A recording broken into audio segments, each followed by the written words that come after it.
Почетокот на 19-тиот век на Балканот значел и почеток на крајот на османлиското владење со делови од регионот.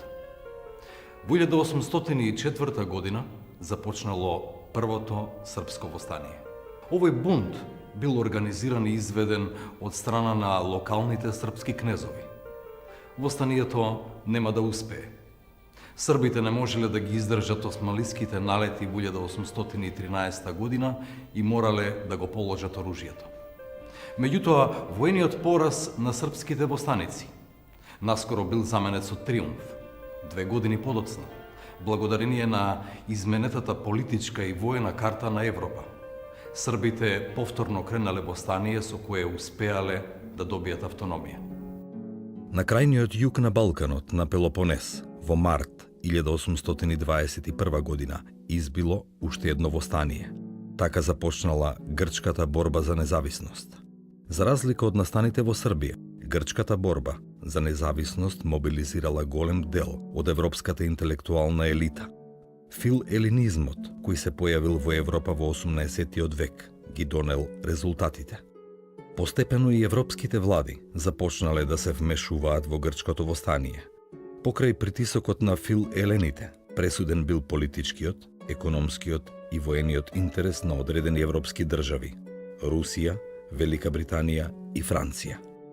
Тие заеднички успеале во 1830 година да ја принудат османлиската држава да се согласи на еден мал дел од нејзината територија да се формира независна грчка држава. Интересно е да се напомене дека овие востанија биле кренати во периферните области на османлиската држава.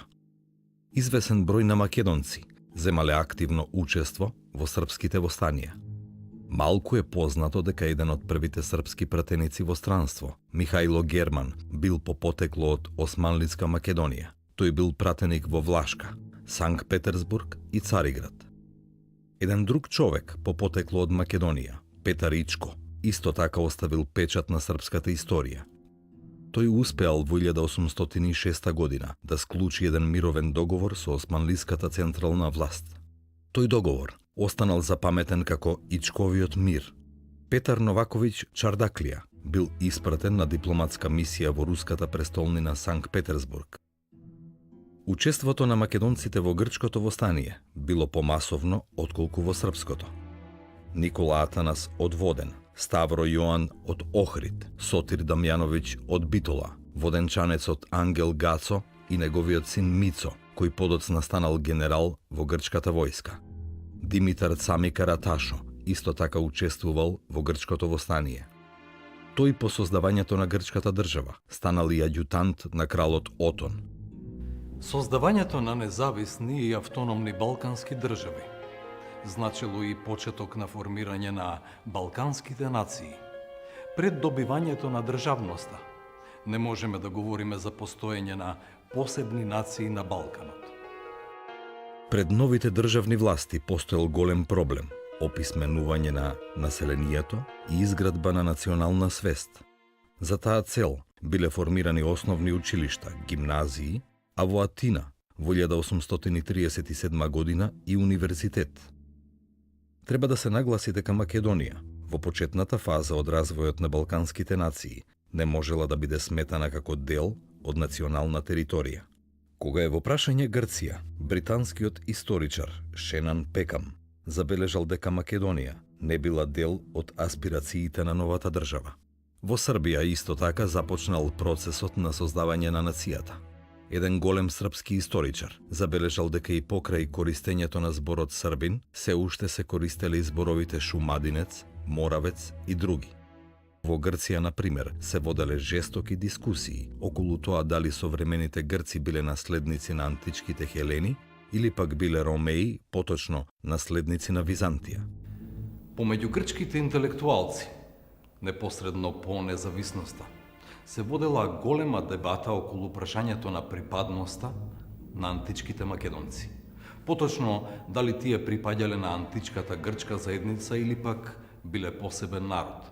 Врвни грчки интелектуалци сметале дека античките македонци не биле дел од античкото грчко наследство.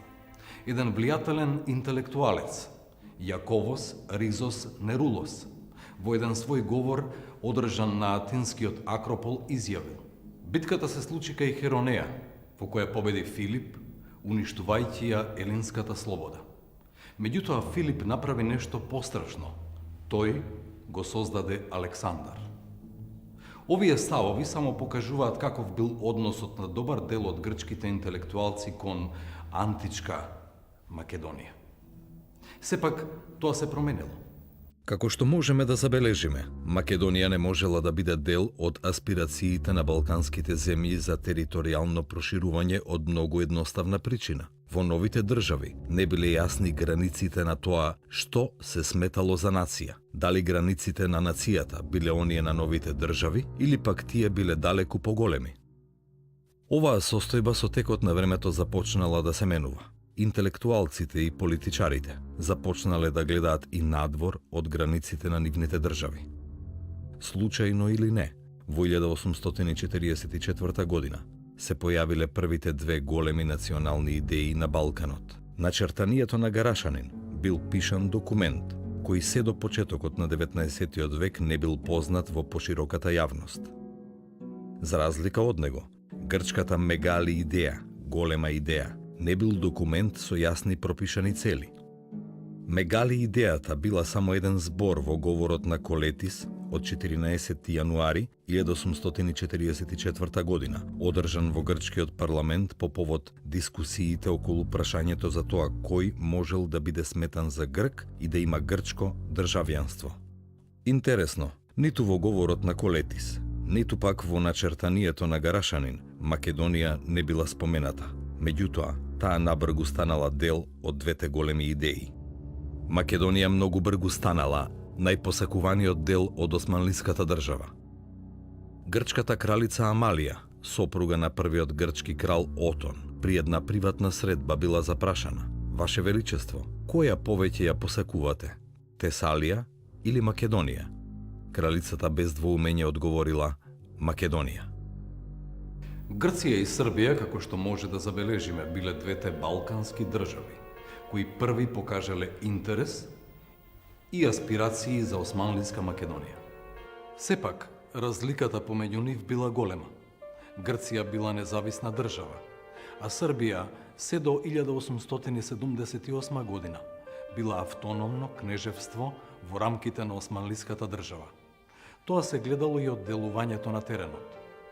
Грција од крајот на 1834 година развила и мрежа на конзулати и подконзулати во Македонија. Прво во Солун, а потоа во Серес, Кавала, Битола и на крај во Скопје. Србија дури во 1887 година започнала со отворање на своји конзуларни представништва во Османлиска Македонија. До крајот на 19. век србите имале своји конзулати во Скопје, Битола, Серес и Солун. Овие конзулати, освен дипломатската и економската дејност, постепено станале центар и од каде се координирале пропагандните активности. Третиот аспирант кон Османлиска Македонија се појавил подоцна, но многу бргу станал и највлијателен. Тоа било кнежевството Бугарија. Ова кнежевство било создадено како резултат на руската воена победа во војната со османлиската држава која траела од април 1877 година до февруари 1878 година. Тогаш со Сан-Стефанскиот мировен договор само на карта била создадена поголема бугарска држава. Национален идеал на бугарската политика кон крајот на 19-тиот и почетокот на 20-тиот век била Сан-Стефанска Бугарија, проект создаден од рускиот дипломат грофот Игнатиев, кој никогаш не заживеал. Основа за границите на Сан-Стефанска Бугарија била територијата која ја опфаќала бугарската екзархија, создадена во 1870 година со султановиот Ферман. Трите балкански држави по завршувањето на големата источна криза започнале големи борби помеѓу себе со цел да ја добијат Македонија или најчесто да добијат нејзини делови. Грција била територијално проширена и стигнала до границите на Македонија. Истото се однесувало и на Србија, која во 1878 година добила и независност. Грција на почетокот на 80-тите години на 19-тиот век, како максимум на своите аспирации во Османлиска Македонија. ја усвоила линијата Охридско езеро, северно од Битола, Демиркапија, северно од Струмица, Неврокоп. Оваа линија многумина грчки интелектуалци ја прогласиле како најсеверната граница на античката македонска држава. Владата на познатиот грчки политичар Трикупис ја промовирала во еден меморандум испратен до амбасадорите на големите сили во Цариград во 1880 година. Сите грчки активности во иднина ќе бидат концентрирани на оваа линија. Србија, по склучувањето на конвенцијата со Австро-Унгарија во јуни 1881 година, своите активности за територијално проширување ги насочила кон османлиските територии, меѓу кои била и Македонија. Бугарија, се уште формално во рамките на османлиската држава, исто така започнала да покажува голем интерес и активност во и околу Македонија. Константин Стоилов, влијателен бугарски политичар во 1883 година, ги одредил линиите по кои во иднина ќе се движат бугарските активности. Во еден извештај до бугарскиот кнез Александар Батенберг, Стоилов подвлекол: за реализирање на таа цел, ние ќе треба да ги користиме следниве средства. Прво, просветата, училиштата во најширок обем. Под второ, една добра организација, што ќе не држи во тек со работите во Македонија и ќе биде во состојба во еден определен момент неодложно и успешно да ги спроведе во цела Македонија и Албанија наредбите издадени од кнежевската влада. И под трето, поврзување на бугарската железничка мрежа со македонските железници. За да може да се постигне таа цел, неминовно е потребно да се убеди сето население на Македонија дека владата на Вашето Величество води се народна политика. Со еден збор, секој македонец треба да е вдахновен со мислата дека во Софија се грижат за неговата судбина, за неговата сегашност и за неговата иднина. Целта на владата на Вашето Височество е кај населението во Македонија да пробуди и да развие чувство на народна самосвест. Народната самосвест значела бугарска свест. Балканските држави кои сметале дека Македонија или делови од неа биле нивно историско наследство, тоа морале да го покажат на терен. Таму пак состојбите биле далеку од за нив посакуваното. Населението етнички не било хомогено. Кај најголем дел од македонското население не постоело силно развиено национално чувство. Како резултат на османлискиот милет систем, ова население најчесто се изјаснувало како христијанско, домашно, наше и така натаму. Таква била ситуацијата на териториите на сите денешни балкански земји пред создавањето на независните држави. Македонија не била исклучок. Без сопствени образовни, културни и воени институции не било можно создавање на силно развиена национална свест. Како тоа изгледало, може да ни покажат следниве примери. Брајсворт при неговата обиколка на Македонија го посетил Охрид. Интересирајќи се за Самоиловата тврдина, тој сретнал неколку момчиња. Кој го изградил ова место? Ги прашав. Добив интересен одговор. Слободни луѓе. А кои биле тие? Нашите дедовци. Добро, што биле тие? Срби, бугари, грци или турци? Не биле турци. Биле рисјани. Токму оваа состојба пропагандите сакале да ја искористат и променат. Најстара и едновреме најсилна пропаганда во османлиска Македонија била грчката.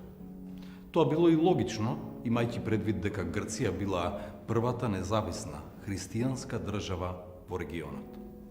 Исто така, не треба да се заборави и фактот дека Цариградската патријаршија на почетокот на 19 век веќе била целосно грцизирана.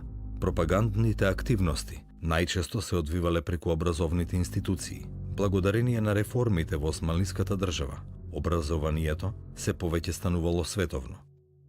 Кога е во прашање грчката пропаганда, треба да се забележи формирањето на Цариградскиот силогос за ширење на грчката писменост во 1861 година. Една од причините за формирањето на ова здружение биле активностите на македонските преродбеници. Негови клонови биле формирани во повеќе македонски градови. Слично здружение било формирано во Атина во 1869 година. Исто како и Цариградското здружение, и овој силогос имал своји клонови во Македонија. Грчката влада одвојувала големи материјални средства за ова здружение, надевајќи се дека истото ќе ја засили позицијата на грцизмот. Најголем дел од средствата биле наменети за училиштата. Кон крајот на 19. век, околу 74% од парите, обезбедени од атинските влади за пропаганда на османлиска територија, завршувале во Македонија. Остатокот бил наменет за Епир и Тракија. Грчката држава вложувала многу пари во работата на атинскиот силогос, но резултатите на теренот биле слаби. Затоа во 1887 година атинскиот силогос бил заменет со создавање на нов комитет за поддршка на црквата и образованието. И оваа организација била под директна контрола на атинската влада. Грчките образовни активности во Македонија биле многу силни. Така, например, во 1886 година во Османлиска Македонија имало 836 грчки училишта. Причините за овие грчки активности најдобро може да ги најдеме во една изјава на политичарот Стефанос Драгумис: да ја спасиме Македонија, бидејќи таа ќе не спаси нас. Српската пропаганда не била многу активна во Македонија се до завршувањето на големата источна криза во 1881 година.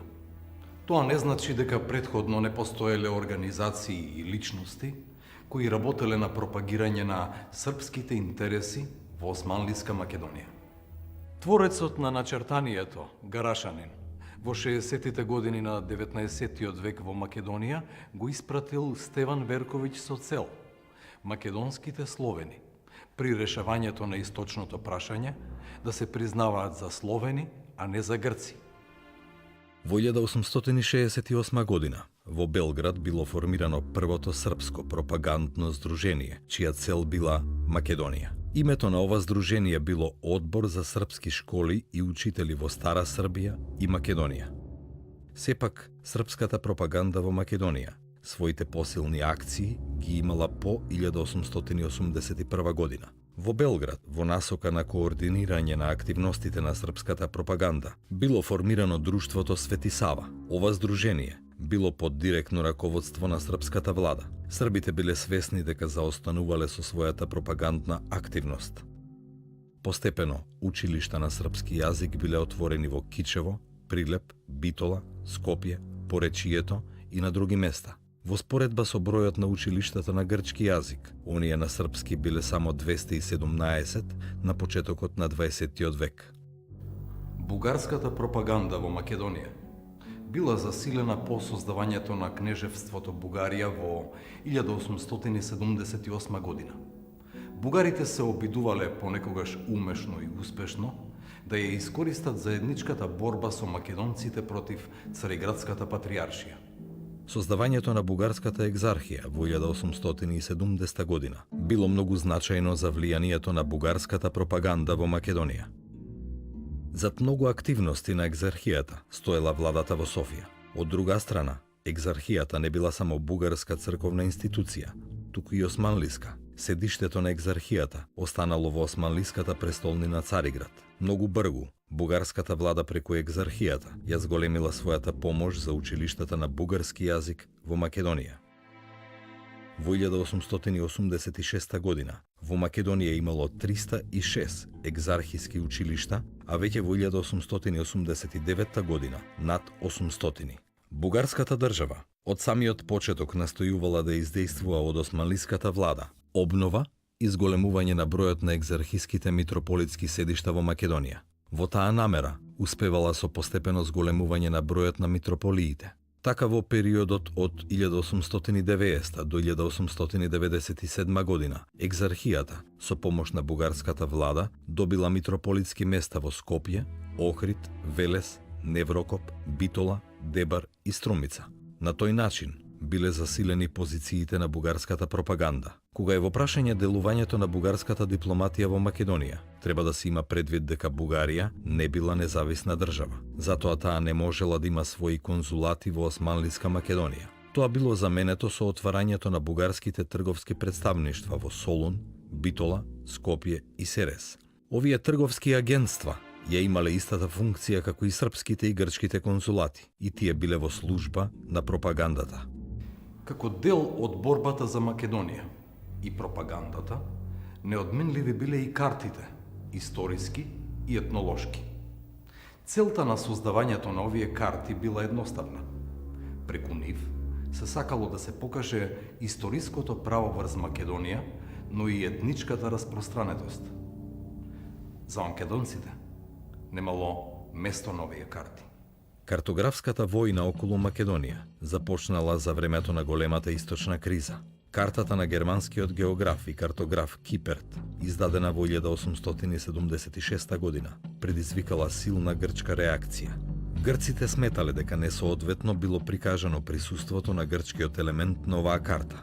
Освен барањето на корекција на оваа карта, кое било удоволено во 1878 година, грците настојувале да објават карта која би ги изразувала нивните гледишта за етнолошката карта на Македонија и дел од Балканот. Тоа и го направиле во 1877 година, кога во Лондон била објавена картата на издавачката куќа Стенфорд. На оваа карта, зад која стоел грчкиот амбасадор во Лондон Генадиос, на скоро целата територија на географска Македонија било прикажано грчко присуство. Картографската борба била отворена. Сепак, вистинска ерупција на реакции предизвикала картата на Спиридон Гопчевиќ, објавена во 1889 година. Оваа карта, за разлика од оние објавени на српски јазик, била забележана во Европа. Тоа и била целта. На неа србите во Македонија биле присутни се до Солун.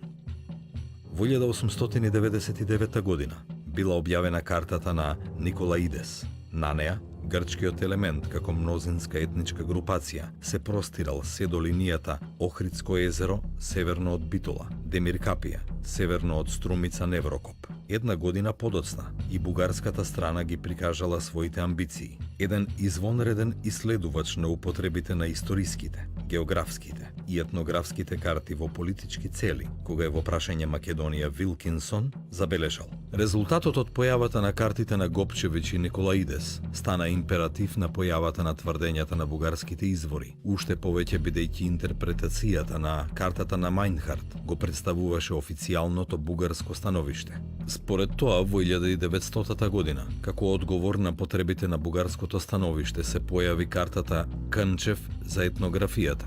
На оваа карта, очекувано, распространетоста на бугарскиот етнички елемент се протегала до Солун, така грците гледале кон Централна Македонија, а србите и бугарите кон Егеот. Никој не може да негира дека пропагандите имале одредени успеси. Поточно, еден дел од македонското население потпаднало заради разни причини под нивно влијание. Од друга страна пак, постоењето на современата македонска држава и нација се доказ дека успехот на пропагандите не бил голем. Фредерик Мур во својата книга посветена на Балканот запишал: во друга ситуација бев посетен од еден многу просветен македонец. Тој исто така беше бугарин, како што се изјасни, и со истиот здив ми кажа дека тој имал двајца браќа, од кои едниот бил србин, а другиот грк. Овој редок феномен, кој преовладува во многу делови на Македонија, за прв пат тука го забележав.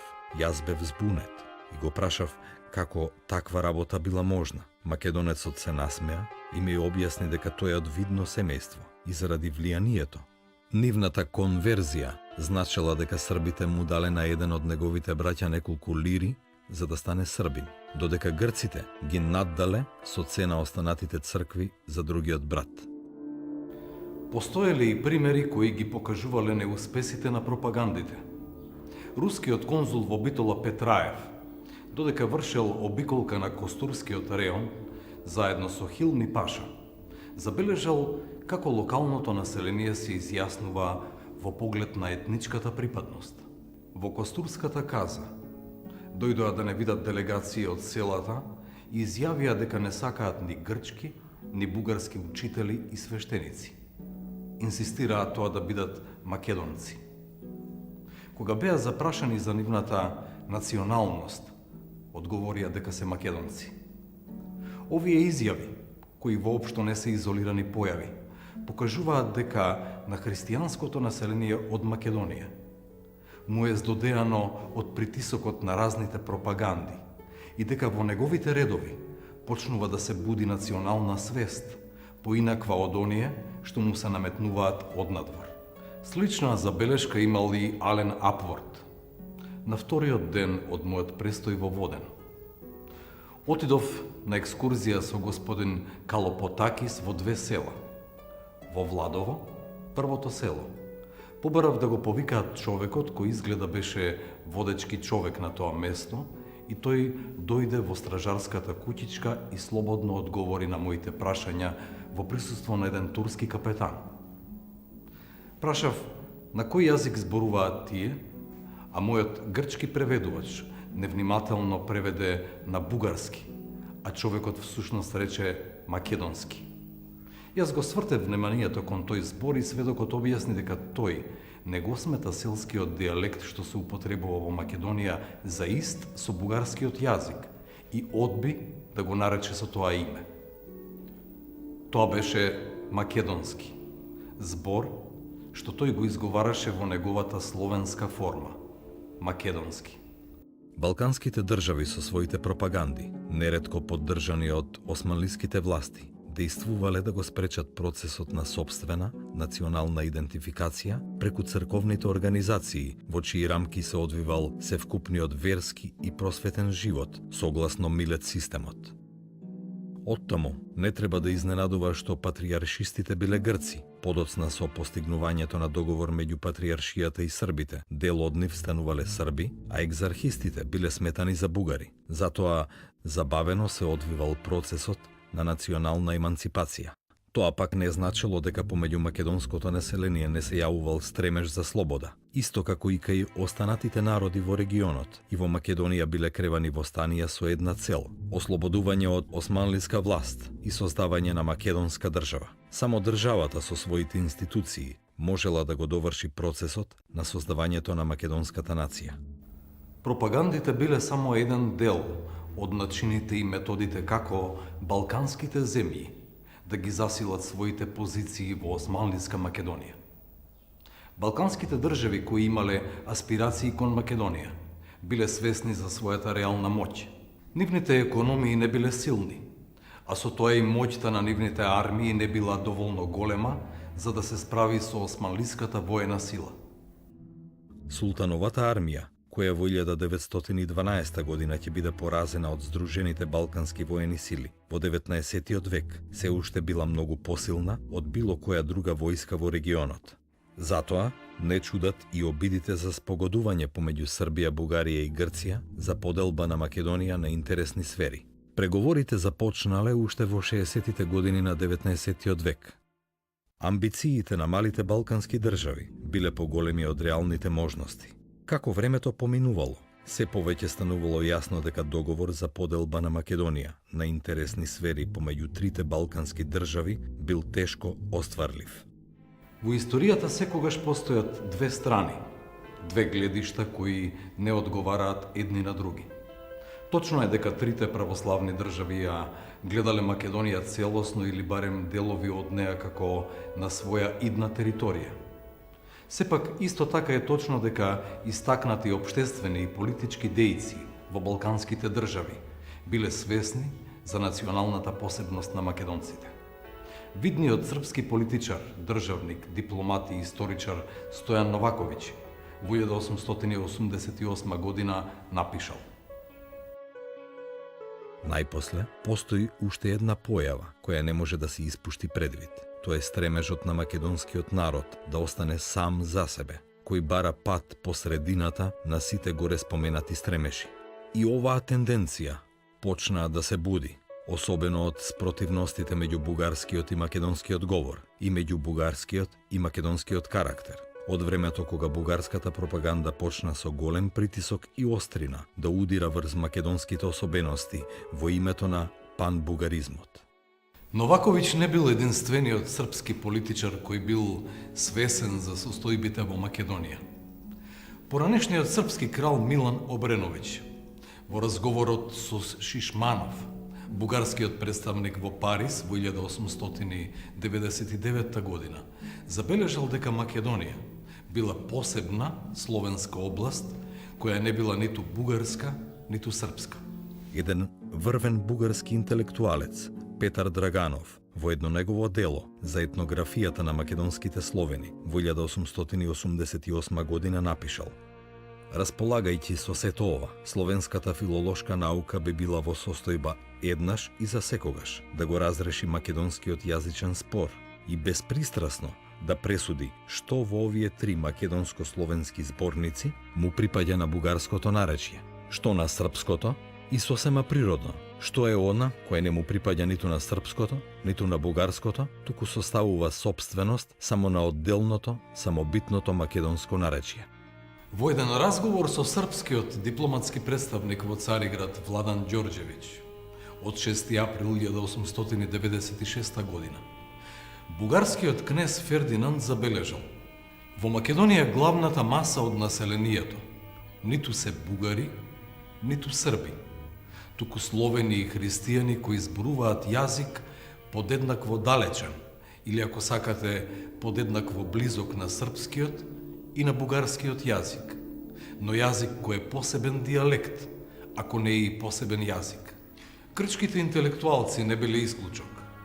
Професорот на Атинскиот универзитет Неоклис Казазис Македонија ја сметал за грчка земја, но тоа не му пречело да пишува за постоење на население во оваа османлиска област, кое не било ниту грчко, ниту српско, ниту пак бугарско.